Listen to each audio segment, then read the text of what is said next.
Simpson. All right. Well, this is our second last session. This is our second last class.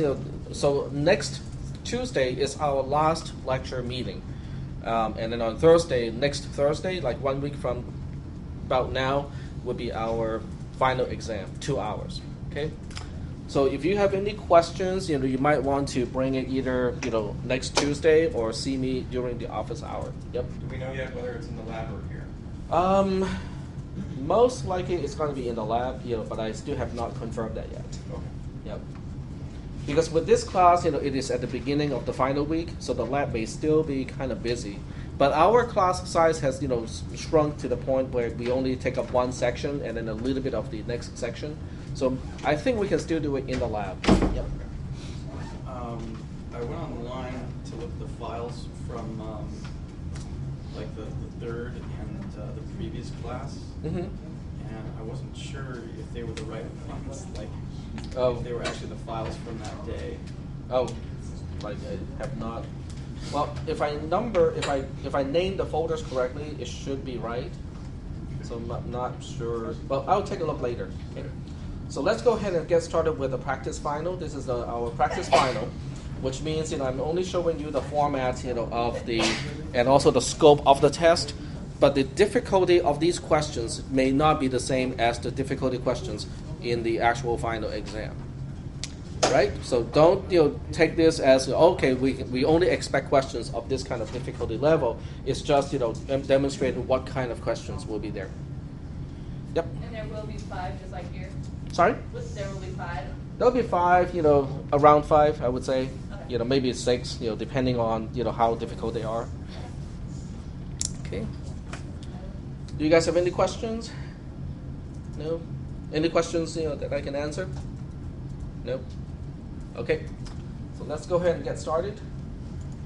So all of the questions are about the same as what we usually have. They all have, a file for you to download. I thought about it for more than 2 days, to think of, can I turn this into multiple choice so that will make my job a whole lot easier, or make it a short answer. You just have to give me the number or a value of variable x at the end of the execution. And I kind of decided against that, because if I did that, then there would be no partial credit.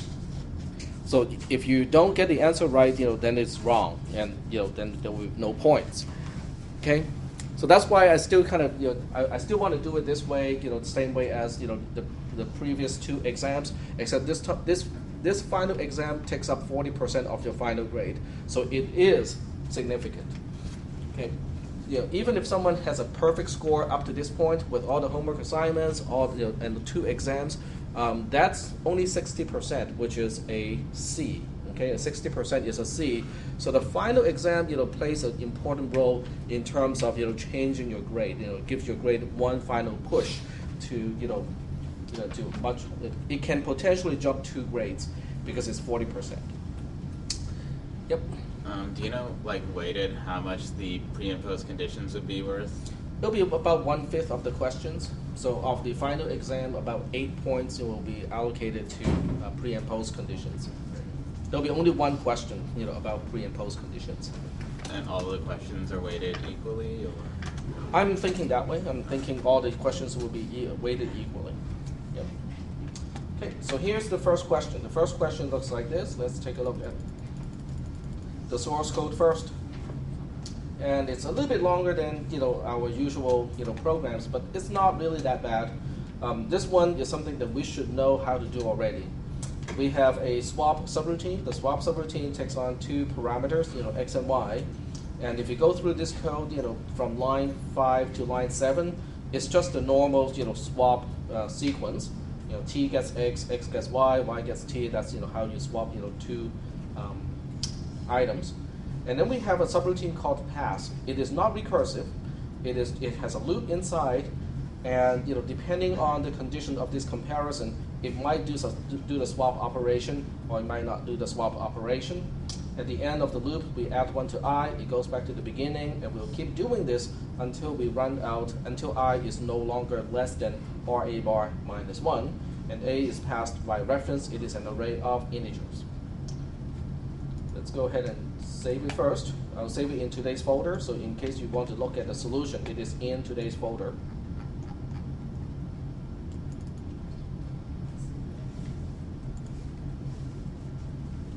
Okay. Now let's take a look at the trace. Are there any questions about the source code itself? Any questions about the code of this algorithm that you need to trace? No questions? Okay. So now we take a look at sheet 2. Sheet 2 already has B predefined, because without B predefined, there's no way to trace this algorithm. So it is very important to make sure that you look at the array B and make sure that you understand that B bracket 0 is 5, bracket 1 is 2, bracket 2 is 3. And now we can start the trace starting on line 20. Line 20 is invoking the subroutine called pass. Pass is going to start on line 12, but before we can get it started, we have to construct a few columns. The few columns that we need in this case would be a return line number, because pass does not return a value. So there's no need to go back to line 20 to continue execution on line 20. So that's why the return line number is just post. The next column will be the column on the next two columns. One would be useful for by ref, and the other one would be useful for the local variable. So now we have A, which is passed by reference, and I, which is a local variable. The local variable always starts with an unknown value. The array, which is A, which is passed by reference, is an alias of columns C to E. Because A is specified by B, and B occupies column C to column E. Are we doing okay so far? Any questions? Okay. If there are no questions, we will go into the subroutine. The subroutine starts on line 12. Line 12 says I should start with a value of 0, and that's what we'll do. Initialize I to 0. And then line 13 will ask the question, is I less than bar A bar minus 1? What is bar A bar? Bar A bar is 3. So we say over here, I is less than bar A bar minus 1. 3 minus 1 is 2. 0 is less than 2 is true. And now we move on to line 14. Line 14 is comparing the two elements. It's comparing A bracket I to A bracket I plus 1. Oops. Is that true or is that false? Okay. A is a reference to column C to column E, which is an array of 3 elements. We are comparing the first element to the second element. The first element is 5, the second one is 2, so it is in fact true that the first one is greater than the second one. Then we have to go into the conditional statement on line 15. Line 15 is invoking swap. So this is just another invocation of another subroutine. The tricky part of this one is, what are we going to do to specify X and what are we going to do to specify Y? Let's deal with the return line number first. That's the easy part. Well, sort of, because in this case, line 16 is not actually the line that is logically following line 15. We should go back to line 17 after this only thing that we have to do inside the conditional statement. So the return line number should be line 17 and not line 16. And then we have to specify the 3 items here. That's X, which is a parameter passed by reference. There's Y, which is also a parameter passed by reference. And there's local variable T, and that's the easy one because all local variables start with an unknown value. Okay, now we have to figure out what is X. X is an alias. It's an alias of the first element in the array at this point. So that means it is an alias of column C. Y, on the other hand, is an alias of column D. Do we have any questions about column J and column K? Y, X is an alias of column C, which is the first element of the array, and Y, parameter Y is an alias of column D, which is the second element of the array. Is that part okay? So this means you can pass an element by reference to another parameter. That works just fine. As long as you know which column we are referring to, you can always pass that thing by reference. Is that okay? Is that concept okay? It does. In other words, passing by reference is not limited to just normal variables. You can use elements in an array. You can use records. You can use members of a record. As long as you know which column it is referring to, you can pass it by reference. Okay. So now we are in the swap subroutine. Let me split the columns. And the swap subroutine, is just doing the normal stuff, that a swap subroutine is supposed to do. So on line 5, we have, we copy the value of x to t. We look up x. X is also known as column C. Column C has a value of 5, so t now has a value of 5. Are we doing okay so far with row 11 of the trace? It's okay? Okay. Now we move on to line 6 of the code. Line 6 copies y to x. Y is also known as column D. Column D has a value of 2. But we are copying that to x. X is an alias of column C, so column C is the one that is updated, like here. Now that is important because we are not updating anything in column I, J, K, or L. We are actually changing column C at this point. Then we go to line 7 of the code. Y gets the value of t. T has a value of 5. Y is also known as column D. So column D is the one that gets a new value of 5. Is that okay? Okay. So after that, we go to line 8, which is the last line of the subroutine. As the last line of the subroutine, there are two things we have to do. One is to look up return line number so that we know where to go back to. And the second thing is to deallocate these columns.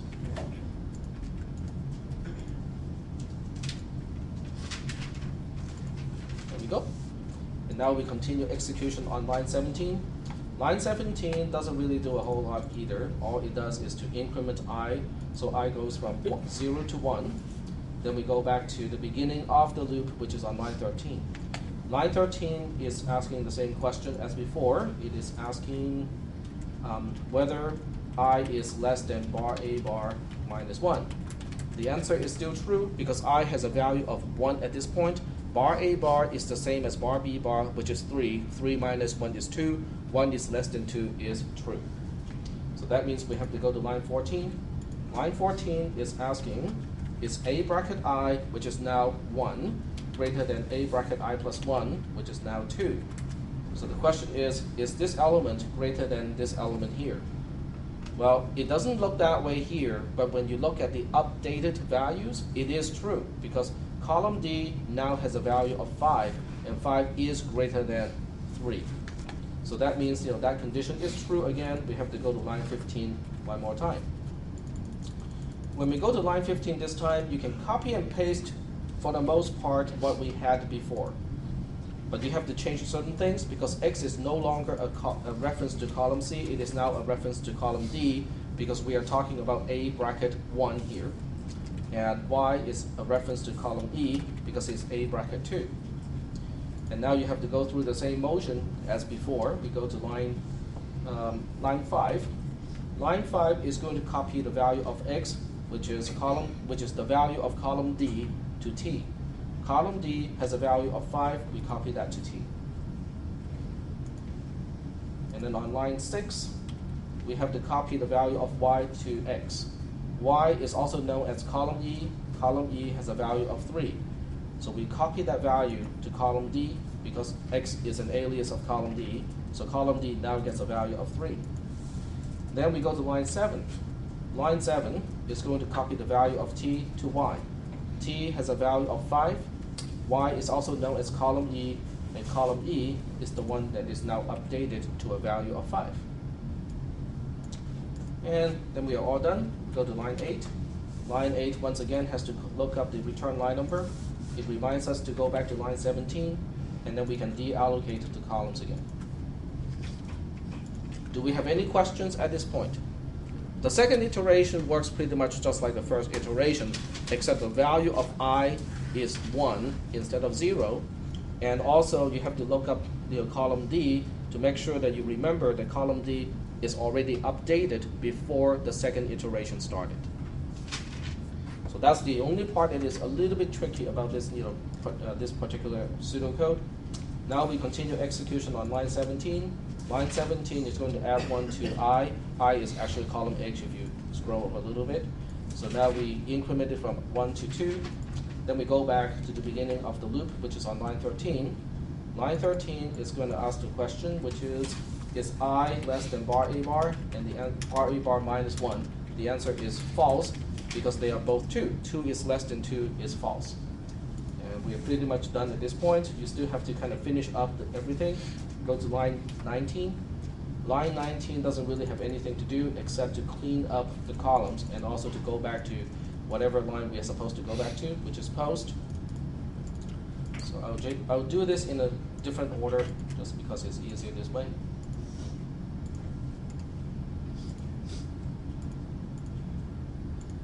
And then we go to post, which means we are at the end of the pseudocode. We're done.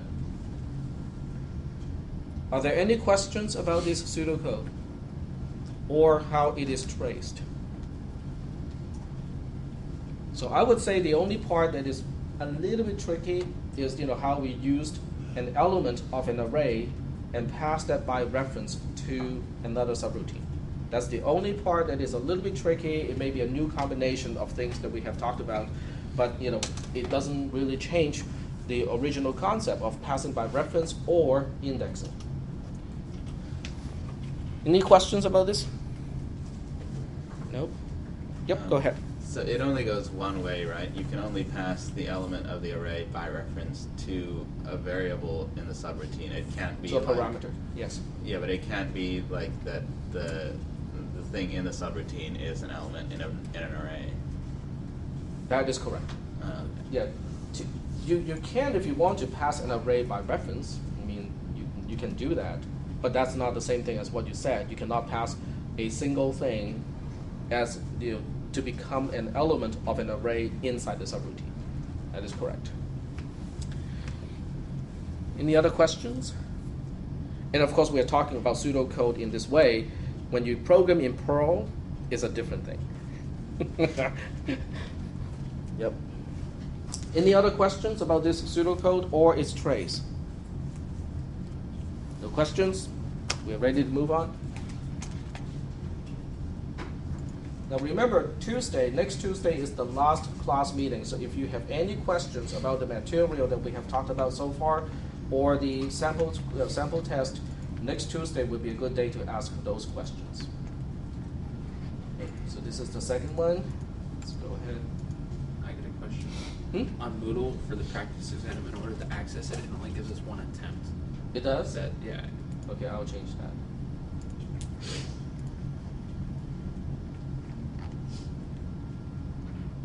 Oh, that's right. Now it is unlimited.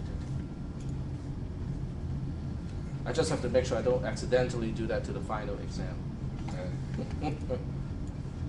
Yeah, like that's going to happen. Okay, so we are now still on the second question. And the second question has a pseudocode that looks like this. The pseudocode is fairly small. Let me magnify that a little bit first, just so that we can see it better. Okay, there we go. It has, but this one has got a record. Okay, we have a record type n.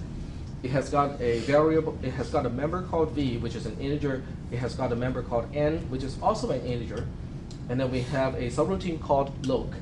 Loc has one parameter only. It is a, which is passed by reference.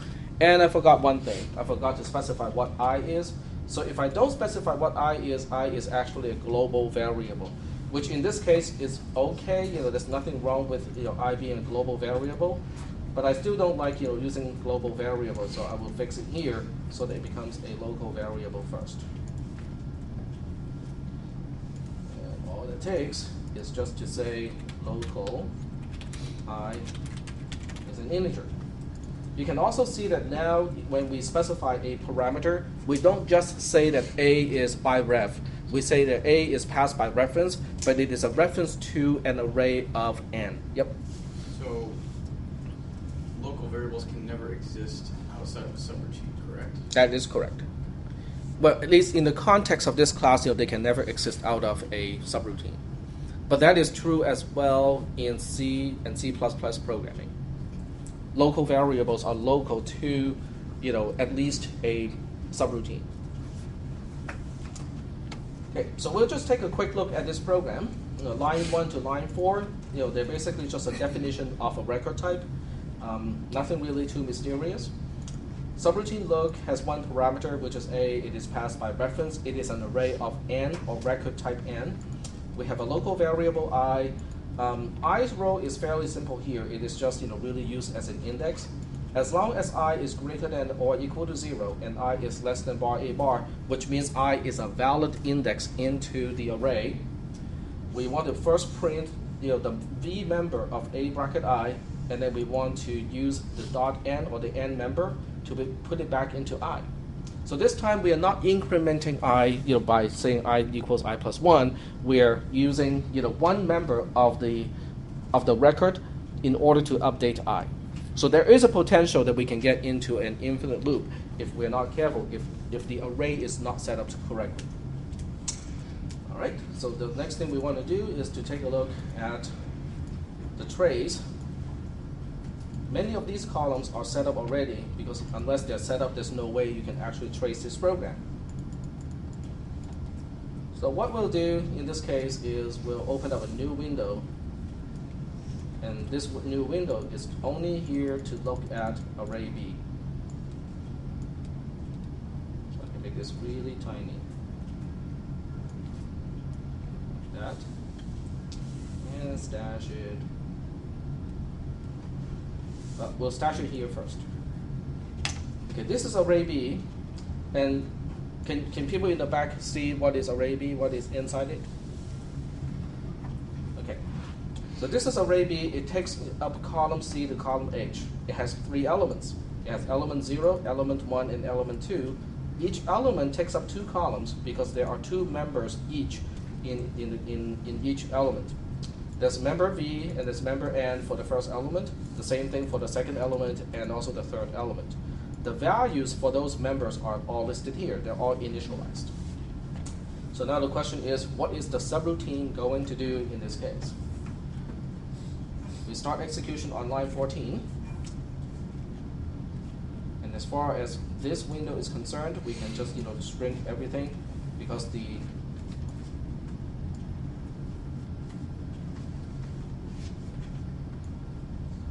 just trying to find out whether I can string this even more. This will work though. I can still see everything. Okay, on line 14, I am invoking the subroutine called look. And in order to do that, we need either return info or return line number. In this case, return line number is fine because the subroutine look does not return a value. And because this is the last line of the program, the return line number is simply post. And then we have only one parameter, which is A. A in this case is also known as column C to column H. And then we have column K as local variable I. As a local variable, it is unknown when we first get into the subroutine. Are we doing okay so far with column I, J, and K before we get into the subroutine? Now, to me, it is kind of important to put all these columns on the same row, because in the previous test, I think some people make it kind of more staggered. They use different rows to allocate different columns, which is not exactly wrong. It is just that I was not expecting that. It made it a little bit more difficult for me to look for specific items in the program. All right. So now that we have all the columns set up, we can go into the subroutine, starting on line 8. Line 8 just wants to initialize I to 0. Okay, I get 0. And now we have a very simple condition to evaluate. It's a conjunction, but it's really easy to figure out. I is 0. 0 is greater than or equal to 0 is true. And this is a conjunction, which means even if one side is true, you have to evaluate the other side. Okay. The other side is saying is 0 less than bar a bar. Tell me again, what is bar a bar?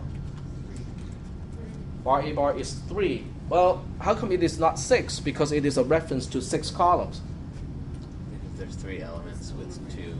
Exactly, because we're not counting number of columns, we're counting the number of elements. Now, why are we counting the number of elements and not counting the number of columns? What is a basic unit of this particular array? What is the type of one element in the array? It's a record. If you look at line 6, exactly, it is a record n. And each record n takes up 2 columns. Okay, so now we know that this condition is true. So we can move on to line 10. What do you think line 10 is going to print in this case? What is the value that it's going to print? Everything that we need is on the projector already. It's going to print 5, exactly. Okay, so let's try to figure out why it's going to print 5. First of all, we refer to A. A is an alias of column C to column H, but we can only look at that as an array of 3 n's. Okay, so we have the first one, the second one, and the third one.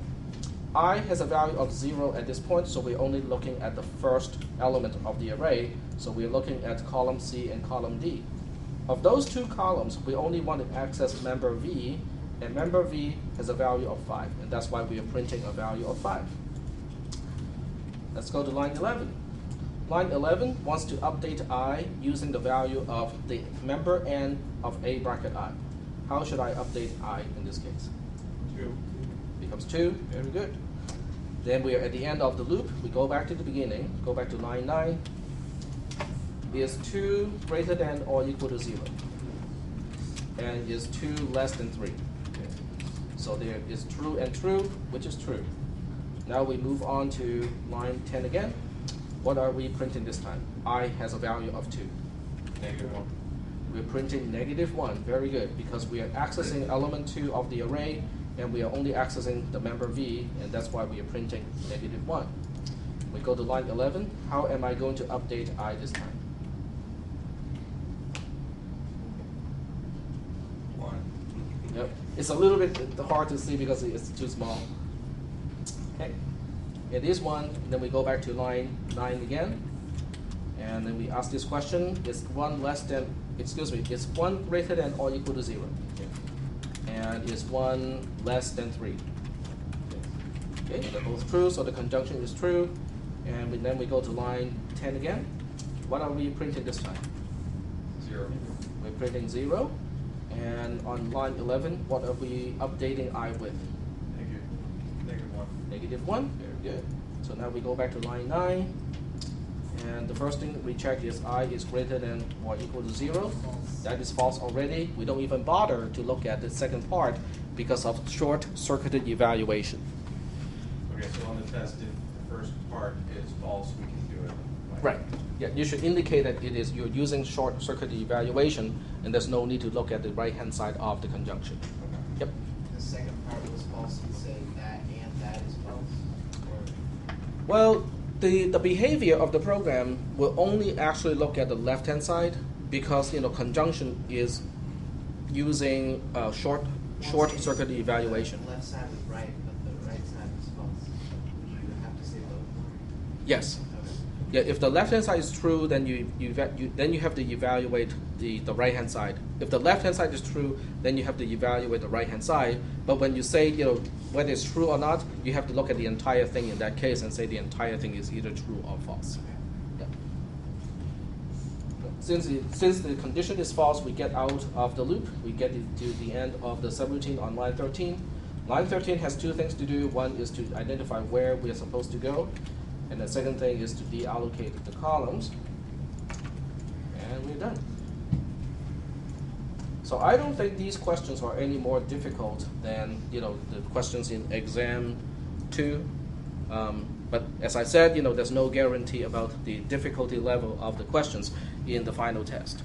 I don't think the trace will get much longer than this. I'm not going to make it so tedious that you guys will have a lot of opportunities to make stupid errors. It's just whether you can apply the concepts that we have learned in the class.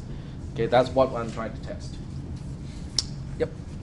So in the case of a short-circuited evaluation like that, even our trace, we actually do both. Would that count against us, or? Probably not. I don't think I'll be looking for that. Okay. Yeah. Typically, what I look for in these cases, I'll be looking for how I get updated. Okay. The first one is not I won't even have any point values associated with a 0 because it is explicitly initialized to 0. So that really is not important. I'll have point values associated with these three. Particularly, I will look at the conditions. Okay, as long as it is true, true, true, false, it's okay. I will look at the actual values printed because I want to make sure people know, which part of each record we are accessing to print it out. So I'll be looking for those things, because I'm assuming most people already understand, how to do a simple assignment statement. I think AC just kicked on. Yep, just kicked in. It's just. The whole campus is affected. It's not just this classroom or my office or the library. Okay, so that's question number 2. It's all done. It's time to move on to the next one. Are we going to have any div branches or error programs, or have you decided yet? I have not decided yet, but we did talk about that on Tuesday. So you should understand all those things as well. Okay, number 3.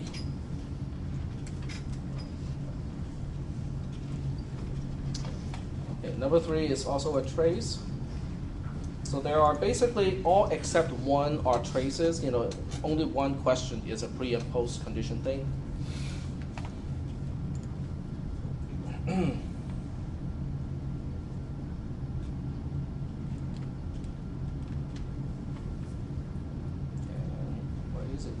It's there. Did I save it? Oh no, Yeah, it's it's right there. right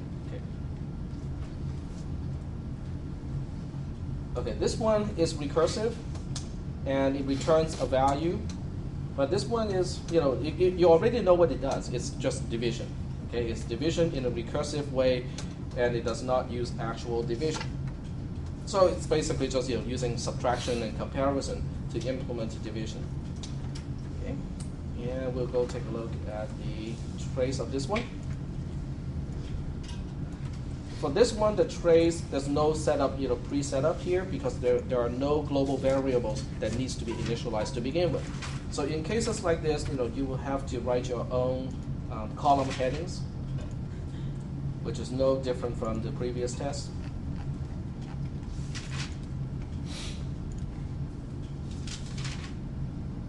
There we go. Okay. So we need comments because we definitely have conditions to evaluate. We have line number, and the precondition is there's nothing to say because we don't have any global variables. We move on to the first line that is outside of the definition of a subroutine, which is line 10. Line 10 is the last thing we want to do is to print something on line 10. But before we know what to print, we have to invoke the subroutine first. So that means we have to invoke subroutine div or divide. It takes up 2 parameters and it returns a value. So that means we have to use return info because it returns a value. The return info part should indicate which line we are in or which line to go back to, and then tell me what else I have to do on that line when we get back onto that line. So it is important to remember to indicate the line number in the return info cell. It's not just print whatever, it is line 10, colon, and then print whatever is returned. Then we need the parameters. In this case, the parameters are easy. It is just passed by value in both cases. Initially, we have 54 for x and 20 for y. Like that. And once we have all the columns set up, we go into the subroutine, start execution on line 4. Line 4 asks, is x greater than or equal to y? Well, that's pretty clear. 54 is greater than or equal to 20. Then we move on to line 5, because it is true. Line 5 is a return statement. The last thing we want to do on line 5 is to return a value. But we cannot do it yet, because it has an invocation inside. So the first thing we have to do is to handle the invocation. So that means we have to set up the columns again in order to handle this invocation.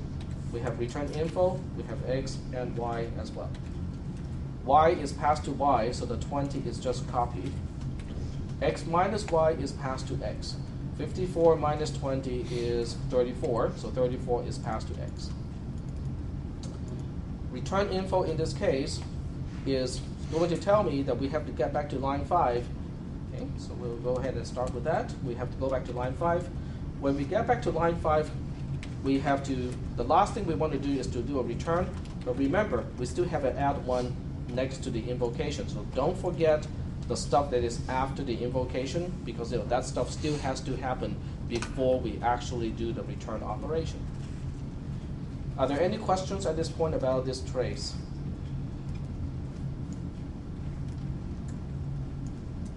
No questions? Okay. So now we go to the second invocation of div, which is starting on line 4 again.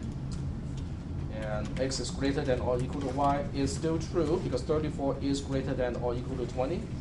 Then we go to line 5, and when we get to line 5, we have to do pretty much the same thing because we have to first invoke the subroutine, then we know what we are supposed to return. So in this case, I'm just being lazy and copy and paste it.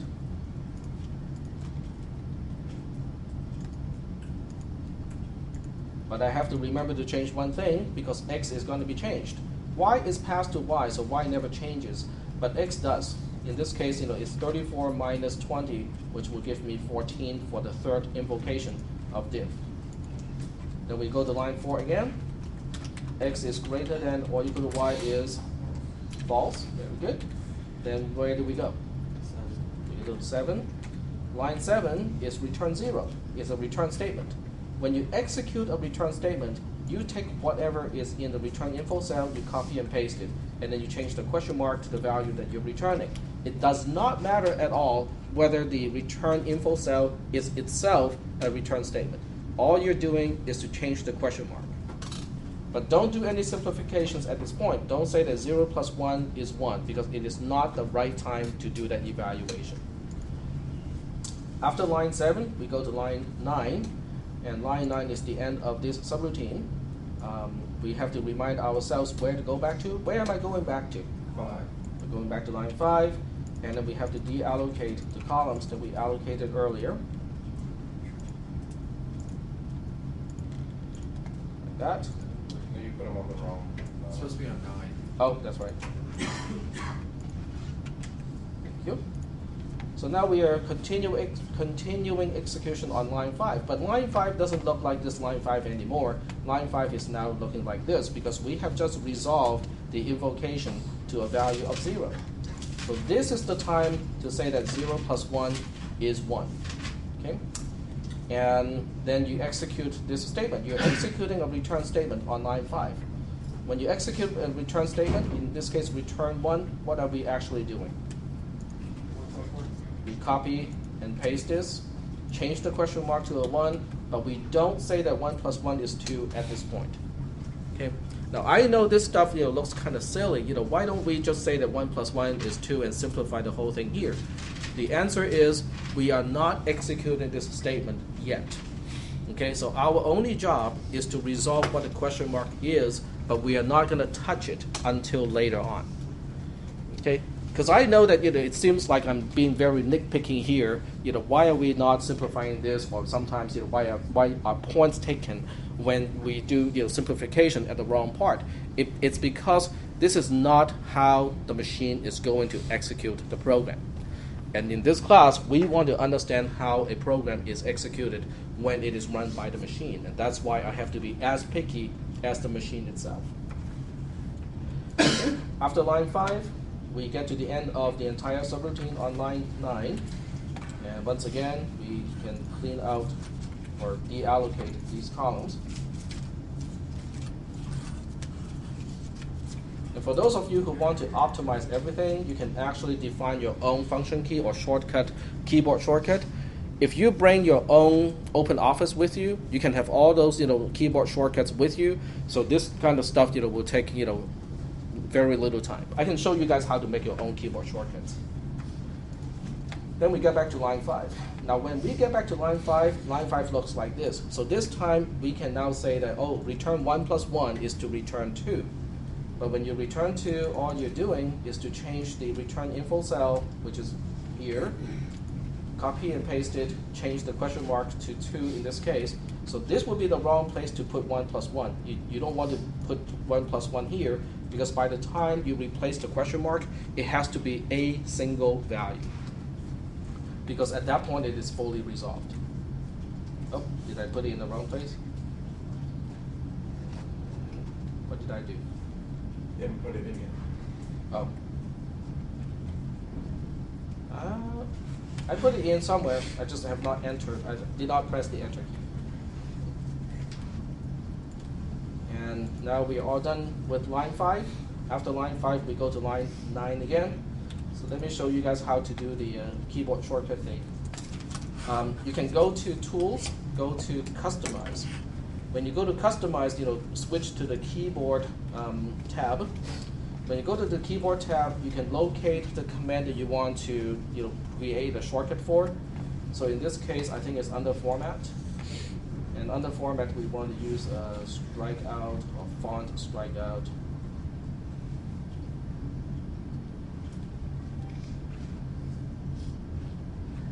Strike through.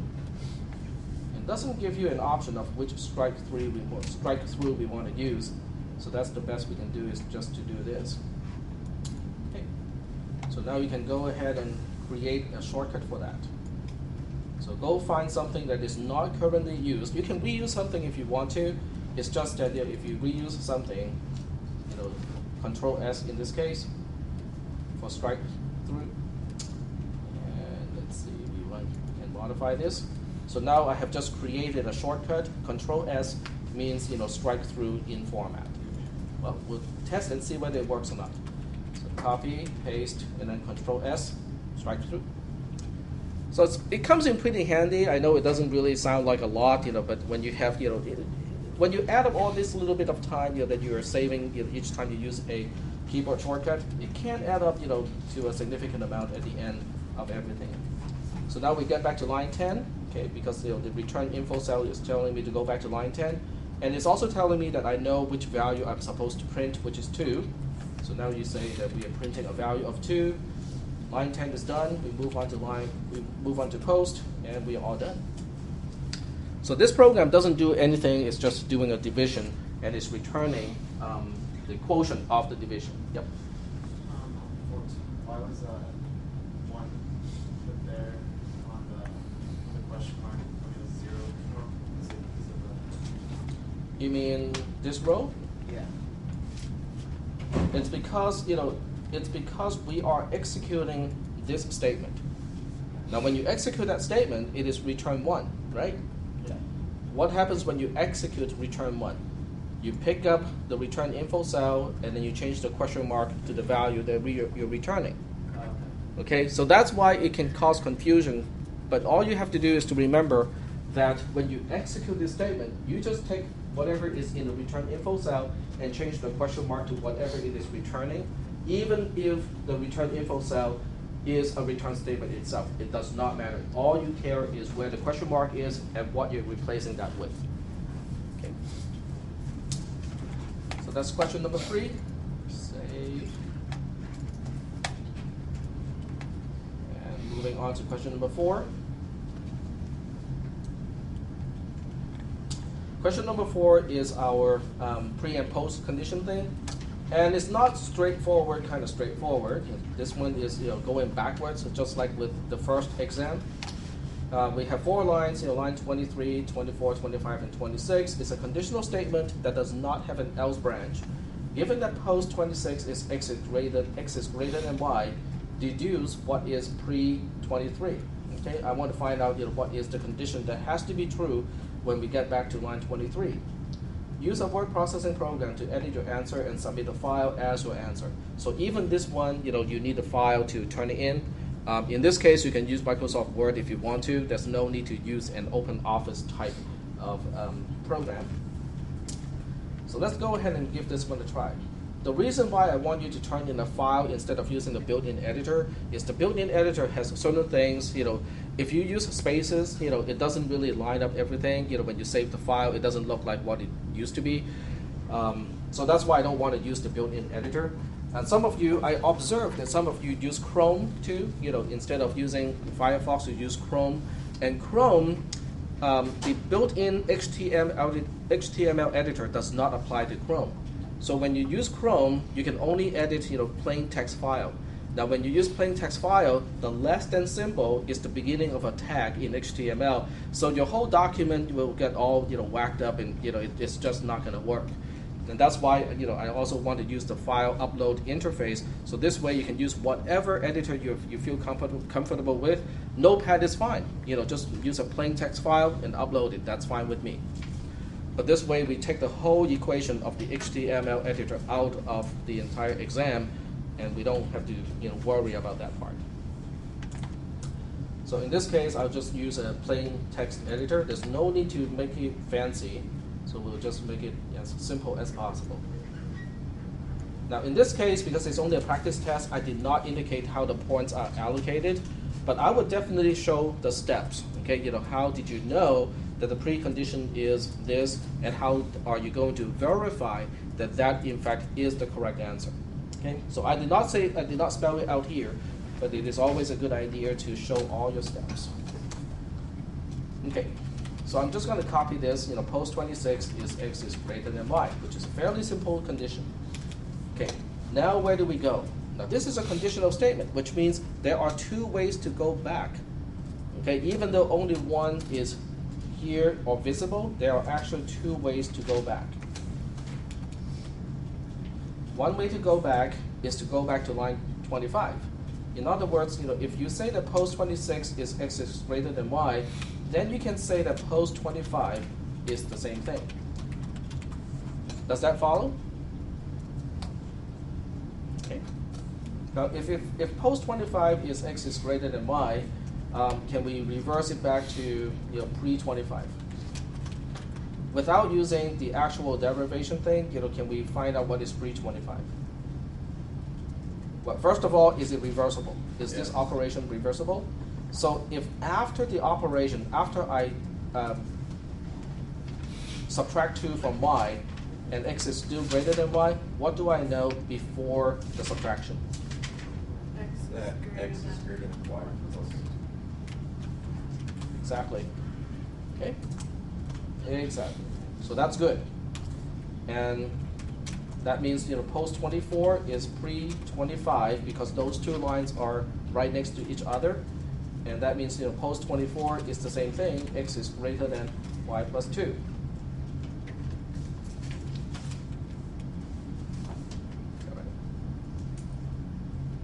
Yep. Okay. So what do you think is pre-24? Basically, you apply the same kind of logic, except this time you have to say x minus 2 is greater than x minus 2 is greater than y plus 2. Because what line 24 is doing is adding 2 to y. If you know that after you add 2 to y,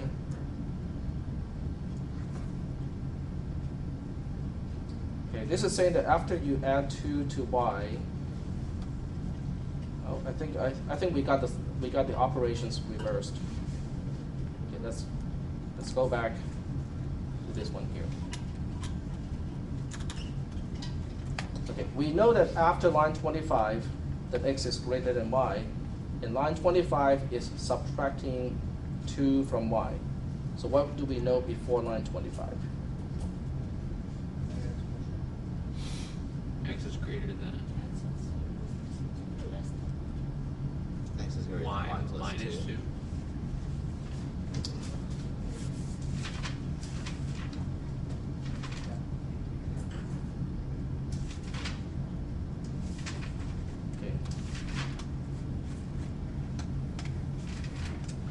Having a mental block here. Just hold on a second. It doesn't seem right though. It does not seem right. I think it's y minus 2 because that's what the. X is greater than y minus 2. Well, let's try this. Let's make it really solid. Okay. Let's say in this case we say y equals 30. Okay. If after the operation y is 30, what is the value of y before that? It's 32 because we have to subtract y. Okay, so that adding 2 is correct. Never mind, it was just me confusing myself. So y plus 2 is correct. No, that was wrong. Okay, I can explain why why it was wrong. Okay, let's go back here. Okay, if y is 30 after we take 2 away from it, what is the value of y before we take 2 away from it? 32. Y equals 32. So it would seem that add 2 to y is correct, but that's actually incorrect because we're adding 2 to the wrong side of the equation, right? Because that's what it is supposed to be. So we actually have to use the original, if we're subtracting y, it is still subtracting y. So in this case, if the post condition is x is greater than y, then we have to say the precondition is x is greater than y minus 2. Okay? Now, if I'm wrong, then I would not be able to move forward and come to the same conclusion. So I do have a fail-safe mechanism to make sure that I am correct in this case. So let's just do this, based on this assumption. So we just go back to post 24. It's the same as pre 25, which is x is greater than y minus 2. And using the same logic, pre 24 is just going to be x plus 2 is greater than y minus 2. Okay, I'm just applying the same logic here. But there's one more thing about pre 24 that has to be true. What is it about pre 24? That x has to be less than y. This has to be true too. Okay, the condition of the conditional statement has to be true if I am about to execute line 24. So in this case, you also have to say that x is less than y. Is that okay so far? Now, is it possible? I mean, if this is not possible, then I know the condition, this branch here is a dead branch, because if the precondition is false, then I know I cannot get there. The question is, can I have a case where x plus 2 is greater than y minus 2, and x itself is less than y? It's pretty easy. They only have to be off by 1, like x is 29 and y is 30, that will make it happen. Right? Because x is being 29, 29 plus 2 is 31, and y being 30, 30 minus 2 is 28. So that makes it happen automatically. So that means this condition can happen, it is not just false. Okay, so that takes care of one branch. If pre-24 is this, then what is pre-23? That's the big question. I know the condition right before this, one branch is this. Okay, so that means this has to be one alternative. And there's an alternative possibility as well. What is the alternative here? False. X is X greater than or equal to is- y. Okay, that is true. Okay, if x is greater than y, then it goes to the end immediately. Greater than or equal to. Greater than or equal. Greater than or equal Okay. But that means x is greater than y, as the end here does not match this part here. You guys want? Okay. So what we are missing here is we also have to say that x has to be greater than y. Okay. Let's see why I have to make this condition. Why we have this conjunction here. Does everybody understand why I have that conjunction? If you draw a picture, you can see it. Okay, here is my conditional statement. On one side, we have a few statements. I'm not going to draw out the statements. On the other side, it is a straight branch with nothing to do all the way to the end. Okay, that's the structure of our conditional statement. According to the conditional statement, we are checking whether x is less than y or not. If it is true, we go this way. If it is false, we go the other way. Okay? At the end here, this is the given. This is what we are given with. X is greater than y at this point, right? At this point here. So if you go backwards. Okay, at this point we can go one way or the other way. This way is already done. That's what all the steps are about. But if you go the other way, it goes all the way up here, and it goes all the way up here too. So that's why when you talk about the precondition here, that is, if you talk about the contribution from the right branch of the conditional statement, it is really just x is greater than y and not x is greater than or equal to y. It does not conflict with x is greater than or equal to y, but by the time we get back here, you can only say that x is greater than y because there's no such thing as, if x equals to y, then it doesn't work out in this case anymore. So now, if you want to, so there's not really a whole lot to simplify in this case. The only thing you can simplify is the second one, because if x is greater than or equal to y and x is greater than y, you can just take out the first one because the first one really does not say anything that is more than the second one. Because in the conjunction, you take out the more general one. Is that okay so far? That's my precondition. Now, how do I know this is right? Because remember, I had some hesitation and actually went back to change y plus 2 to y minus 2. So if I made a mistake and I try to move forward from here, I would not be able to get back to the solution here. So let's go ahead and try to work forward this time and see whether we can get all the way back to x is greater than y as the only condition at the very end of the conditional statement. Okay. So based on this assumption, pre-23 is this big mess here. We'll say what is moving forward. So when we are moving forward, what is pre-24? Pre-24, according to the location of line 24, is that we confirm that x is in fact less than y, because otherwise we won't be here. And whatever is true before line 23 still has to be true.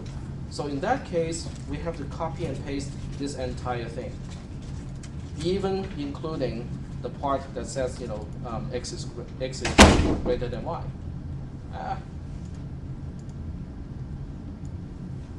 So we say copy and paste. Now that seems to be wrong. Okay, does it seem wrong to you? No? It seems, okay, it may seem wrong because we have x is less than y here, and yet we have x is greater than y here. So it seems like we have a contradiction and the precondition is false, and this is a dead branch. But that is not the case. It's not the case because of the or. Okay, the or is going to save us. Because in this case, it is the same as saying x is less than y and x plus 2 is greater than y minus 2, and x is less than y. So I'm just copying that entire thing, and then we can have an or. Then we can say the or part is this. This is called the distributive law of Boolean algebra. You can basically look at and as multiplication, and you can look at or as addition. Okay, so once we have this big mess here, and then I need to make sure the parentheses are matched correctly too. So I missed one here. This one looks okay. Okay. Can anyone help me simplify this one? This one looks kind of redundant. Remember, and is multiplication. So if and is multiplication, well, in this case, I cannot use the multiplication thing. But when you have a conjunction and the same thing appeared twice, you can get rid of one of them. So in this case, it becomes x is less than y, and x plus 2 is greater than y minus 2. That becomes the first part. What about the other part? X is less than y, and x is greater than y. I mean, that's contradicting. So what do you think this whole thing becomes? False. Becomes false. Okay? Looks like we have a problem here, but we don't. Because anything or false is what?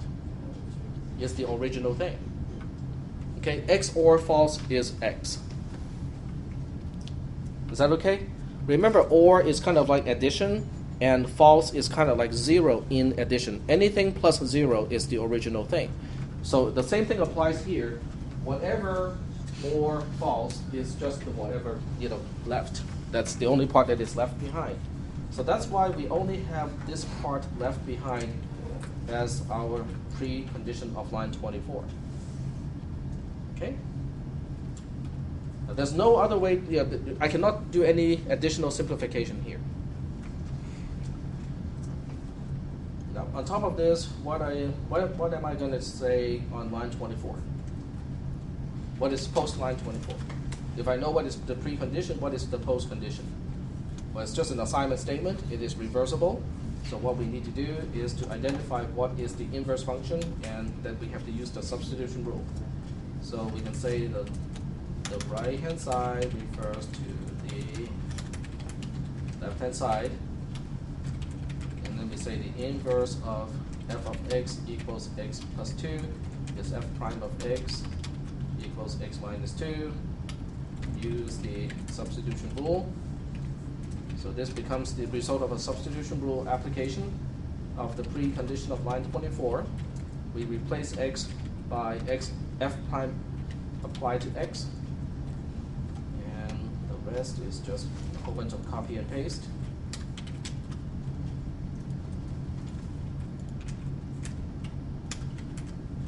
And f prime here is x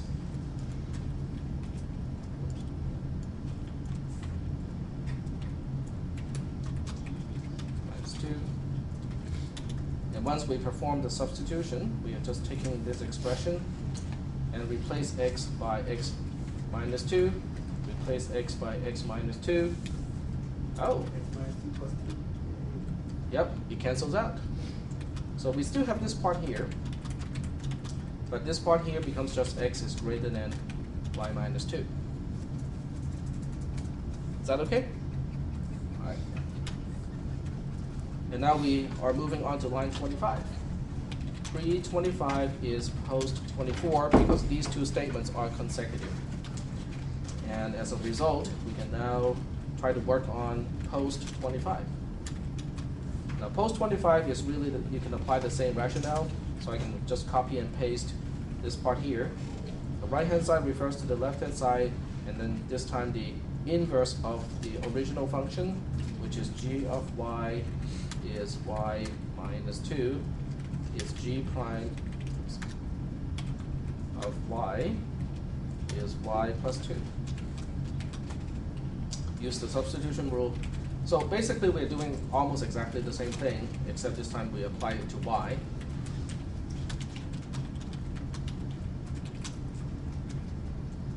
And we take this whole thing, copy and paste it, and then we say we look for occurrences of y and replace each one with y plus 2. And then we go ahead and actually do the substitution.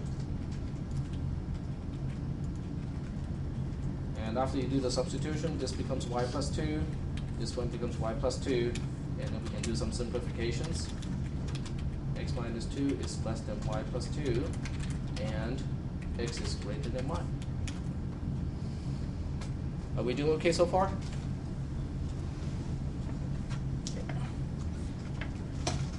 Now that we have post 25, we can finally move on to post 26. Post 26 will pick up, what is in post 25, and it also has to pick up, the condition when x is greater than or equal to y. But when that happens, when this condition is false to begin with, we also have to take into account that x, okay, this part is, if I spell out the whole thing, it is pre-23 and not x is less than y. That's the other branch. Because when you look at the picture, we are looking at the contribution of this branch here. The contribution of this branch is whatever is true before the entire conditional statement still has to be true, but on top of that, the condition of the conditional statement has to be false. So that's why we have to use a conjunction here to say that whatever before the entire conditional statement is still here, but on top of that, the condition of the conditional statement is false. And of course, that's one huge big mess. Because pre-23 is this huge mess here. And then we have to say, take this huge big mess and then say, put a conjunction after that.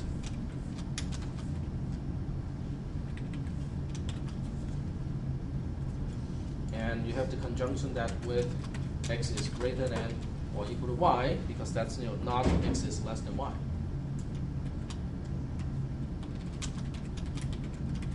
Okay, you take a look at this big mess here. How am I going to simplify that? Well, it's the same thing. You can break it apart because you can use the distributive law. You can break it up and say that this is this part and this part, or this part and this part. You guys lost? No? Okay. So I'm just counting parentheses here. I think I need 3 of these. So it becomes this whole thing.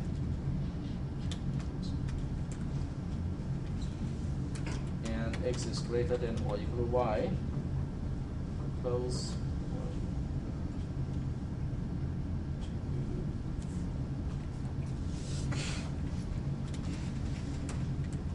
4, x is greater than y, and x is greater than or equal to y.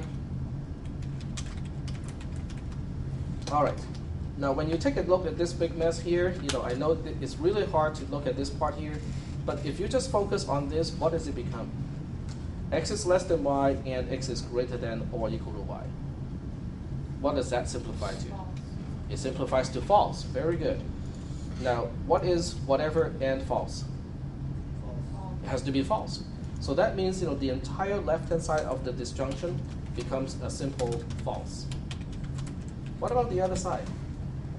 The other side is saying x is greater than or equal to y. Excuse me, x is greater than y and x is greater than or equal to y. We know one of these can go away, but which one can go away? Right one. Exactly, the more general one can go away. When you're looking at a conjunction and the two conditions, one overlap the other one completely, then you have to get rid of the more general one. Okay, so in this case, the one that is highlighted, x is greater than or equal to y, is more general than just x is greater than y. So we only have that part left. So we have x is greater than y left here. And can we do any more simplifications? False or something? Remember, false is like 0, and or is like plus. 0 plus something is something. Exactly. So we only have x is greater than y left here. And now we can put post 25 into here. So this is post 25, or x is greater than or equal to y. So technically speaking, we did not get something back, because we have this extra condition here. But that's okay, because that extra condition is not conflicting with what we were given with. This is still consistent with what we were given with. Are we doing okay? No one is lost? Just kind of sleepy? Is that okay? So you can have that as more? Yeah, you can have something in addition to what we had before, as long as it does not conflict with what we started out with. Okay, because when we started out with, we just said that x is greater than y, because that's what we can observe, when the program, stop execution. When you go back and you come forward, and when you go forward again, you have this extra information here, but this extra information does not conflict with what we know, because there's one more step of simplification if you want to. Remember what we said about, we can simplify stuff?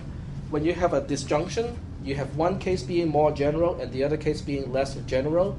Which one can you toss away? You can toss away the more, you can toss away the less general one. You can toss away the more restrictive one. Because when you look at a picture, okay, let's say this bubble here and this bubble here represent, one is one side of the disjunction and the other one is the other side of the disjunction. When you take a disjunction, are you making the result the big circle, or you're making the result the little circle? Let me say that again. The little circle is one side of the disjunction. It only covers this much cases. The big circle is the other side of the disjunction. It covers everything that the little circle has, and then some more. And this is a disjunction. A disjunction is something or something. So the result is what? The result is the result of big circle or the little circle? The big circle. The big circle. So that means the little circle does not add anything useful to the entire thing. So that's why in the equation you can toss away the little circle. Is that okay? No? Yes? It's kind of like, okay, this is kind of saying,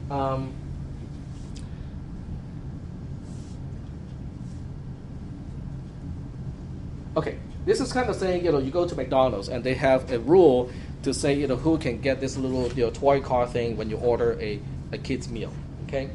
And the condition to get a toy car is you can be a little boy or male, okay? You can be a little boy or male. Being a little boy implies that person is a male already. So if I go into a McDonald's and I order a kid's meal because I want that little toy car thing, do you think I can get a toy car? Yes. Because the condition says or male, right? What about my son? My son goes into the McDonald's and order the same kid's meal. Would my son be able to get the toy car? Yes. Yeah. So that means but what if they change that rule? Just say that if you're a male, you can get a toy car already. It means exactly the same thing because one of the conditions is more restrictive than the other one, and you're taking the disjunction of the whole thing. So that's why in this case, we can do one more step of simplification, and it just becomes x is greater than 1. Because this side is more restrictive. This side is saying x has to be greater than y and blah, blah, blah, blah, blah. Okay? So that's why that makes it more restrictive.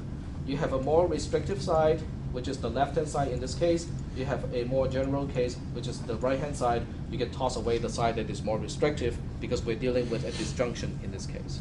So we do get back to exactly what we started off with. Any questions? But it's good to have that closure that everything works out. Yep. Do that one. You can show it to your math professor too. I'm kind of wondering, on the example that you gave us the other day, you Right. started from the top versus from the bottom. Was that because this time we had a post condition, or was it Yes, just that it this time we depends on- started off with a post condition. So we have to move backward first. Now, but when I move backward, if you look at the earlier part of this document, when I move backwards, I did not apply any rule or did not really just do a lot of explanation. So that's why, when I came up with the precondition, I'm not really sure that it will work out because, I did not do this, in using formal mathematics. So that's why, I have to move forward again to verify that that in fact is a valid precondition of this entire thing. Yep. When you say pre-24 right before the highlighted part, you added the and part to it, Right. and would it be incorrect to add it before that, like to post some 25 or something, or do you have to add it there? I can only add it here because line 24 is the first line in the branch. Because this property that x is less than y can be destroyed by the very first assignment statement in the branch. So that's the only place I can put it. Yep. Any other questions? We have 5 minutes left. Maybe we have enough time to finish the last question. If not, we can always wait until next Tuesday, but I would much rather be able to finish everything first.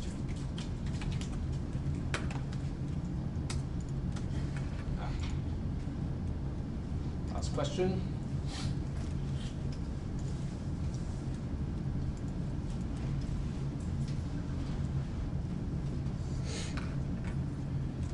Oh, this last question is easy in a way and long in another way.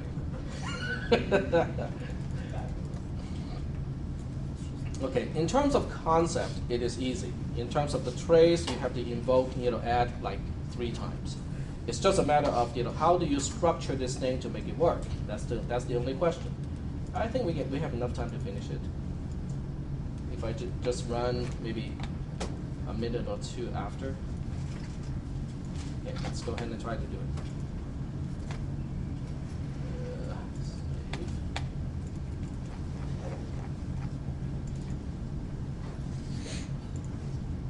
There we go. Okay. We don't have any conditional statements. There is one print. We need comments for that. And we have line number. We start with line 6. All right. So here's line 6, and it looks kind of messy right now. Ultimately, I want to do the print. But before I do the print, what is the second last operation that I need to perform? The subtraction, right? There's a little subtraction here. I need to perform the subtraction as the second last operation, but I cannot do the subtraction unless this side is fully resolved and this side is fully resolved. So I'll just pick it, so that I work from left to right. So that means, on line 6, when I, invoke add, or when I try to execute line 6, I have to use a return info because I know I have to go back to this line multiple times. And since I'm going to work from left to right, I'm going to deal with the first one first, but the rest of the line will remain exactly the same. So we still have invoke add, 1 goes to x, 3 goes to y, the whole thing goes to x, 6 goes to y. Yeah, I know it looks really messy. That's our return info. Okay.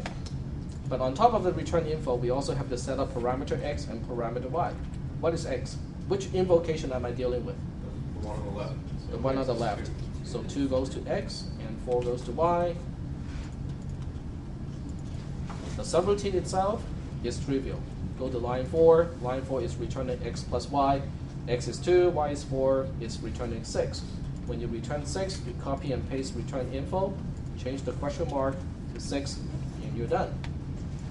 Then we go to line 5. Line 5 is the end of the entire subroutine. We deallocate all of this stuff here, and Control S to strike through. So keyboard shortcut, cool. Then we go back to line 6. Now when we go back to line 6 looks like this. What else do I have to deal with? I have 2 invoke add left behind. I cannot do it left to right anymore because this one is nested. So I have to do the inside one first. Okay? So this time, I will, since I'm really lazy, I just copy and paste it, and I change the inner invocation to a question mark. That's all I'm doing. And we have to reset up column x, the column for x and the column for y. And this is not supposed to be here, it's supposed to be here. There we go.